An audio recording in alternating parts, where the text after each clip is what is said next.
Hi everyone, I am broadcasting to you from my living room, and this is yoga. I'm teaching this one in particular for my sister Liberty. She asked me to put together some yoga that you can do from sitting, and so I'll give you a few different options.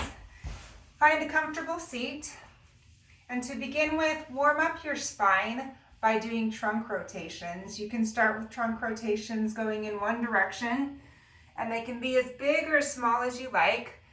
Typically, you want to take your inhale as you rise up, your exhale as you lower down. So go at the speed that works with your breath. And then however many rotations you do to one side, stop and do the same amount on the other side.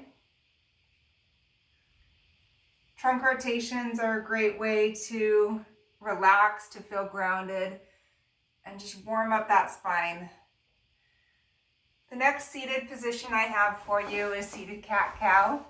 You can either do it from a kneeling position or a sitting position. Sometimes this is done on all fours, but I'll give you the option from seated pose.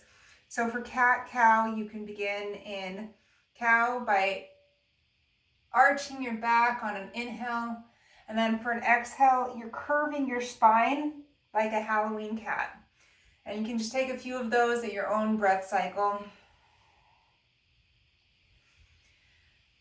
This also helps to open up the spine, and you'll also feel it in your hips.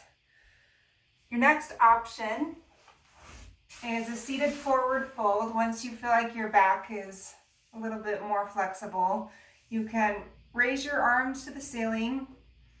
Take as deep a bend as you need to in your knees to get your fingers to touch your toes. It's okay to have your knees deeply bent. If you're able to straighten them, you can challenge yourself further by reaching other spots of your feet. And if you're really flexible, you can go for head to knee.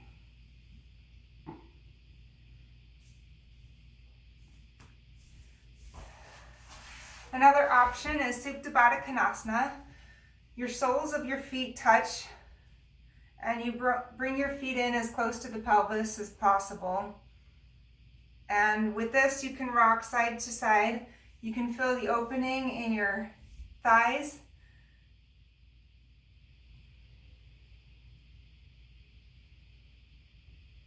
And finally, the best move of all in yoga is Shavasana. This is corpse pose, dead body pose.